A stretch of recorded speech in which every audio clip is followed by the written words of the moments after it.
Մեկ հարց ունեմ, որը կարող է ձեզ դուր չգալ, ուր էիք վերջին 5-6 տարիների ընթացքում եւ մեր պետությունը անցնում է դժվարությունների միջով։ Մանե ջան, ուր էի Հայաստանում, ձեր կողքին, ժողովրդի կողքին,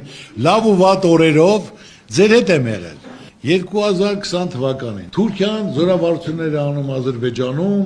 ինչի համար անում, զորքեր կուտակում։ Ես հավաքեցի իմ թիմին, խորհրդակցություն արեցինք, ասացի, որ լավ հոտ չի գալի, վտանգ է Ղարաբաղի համար, Ղարաբաղն են կորցնելու, զոհեր ենք տալու։ Դրանից հետո որևիցե մեկը, ասենք, ընդդիմությունը, քաղաքական գործիչները, պետությունը ոչ մեկ չհանդիպեց, ասաց Ծառուկյան ջան, ինչի համար ես այդպիսի բաներ ասում, ինքը ինչն է, ինչ պատճառով ես դու ասում։ Ոչ մեկը։ Այդտեղ մնաց։ Ես ասեմ հունիսի 5-ին, հունիս, հուլիս, օգոստոս, սեպտեմբեր, սեպտեմբերի 27-ին պատերազմը սկսեց։ Այդ ժամանակ ես բանտում էի։ Իմ տղաներին փաստաբանի միջոցով իմացարեցի, սիրտս կտոր էր լինում, որ ես 4 ամիս առաջ եմ ասել։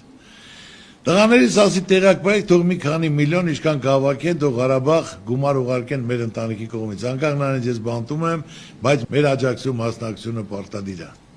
Ուղարկել եմ։ Հետո եղավ նոյեմբերի 9-ը։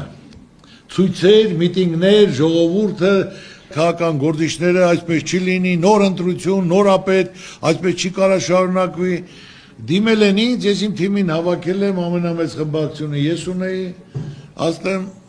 իմ թիմակիցներին, եթե ժողովուրդը ուզում է, որ պետք է լինի ընտրություն, մենք համաձայն ենք թող լինի նոր ընտրություն։ Էլ իմ թիմով պատրաստվել ենք, ծրագրեր կազմել ենք, հիմնական ամենակարևորագույն կետերը վարկային խնդիրը, որը դրած էր ոնց պետք է լուծվի, որ մենք ունենք 650,000 ընտանիք, 2,400,000 վարկառու, եղել է տնտեսական ճգնաժամ, համաճարակ պատերազմ։ Պարտավոր է պետությունը քայլ կատարելու, մարդկանց այդ ցեխից հանելու, որ լիարժեք մարդիկ կարողանային շունչ քաշեին, առողջապահության համար եղե, ուսանողության համար եղե, փոքր ու միջին բիզնեսի, գյուղատնտեսության, ներկայացել ենք շատ գեղեցիկ, ոչ մեկ չի կարծացել։ Ընտրությունից հետո նորից հրավիրել եմ իմ թիմին,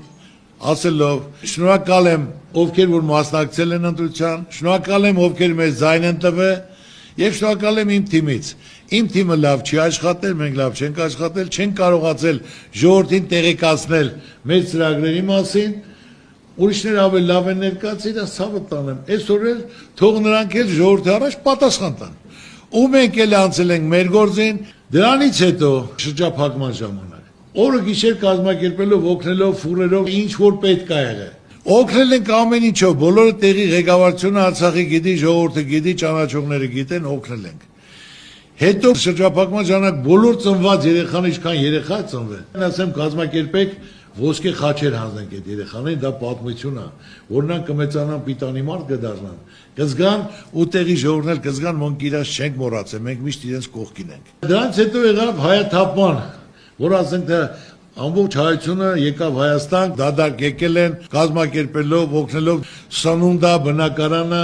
տեղավորել ենք, սնունդով ապահովել ենք, գործով ապահովել ենք։ Դրանից հետո սկսել եմ Քրիստոսի արձանը կառուցել։ Հիմա էլի շարունակեմ, թե էլի կա ասելու բան, շարունակեմ, թե բավարար է։ Հիմա իմ խնդրանքն է, որ այս հարցը դու են ցանկացած քաղաքական գործիչներին տաս, այն մեծ խոսացողներին էլ տվեք, որ նրանք ինչ են արել։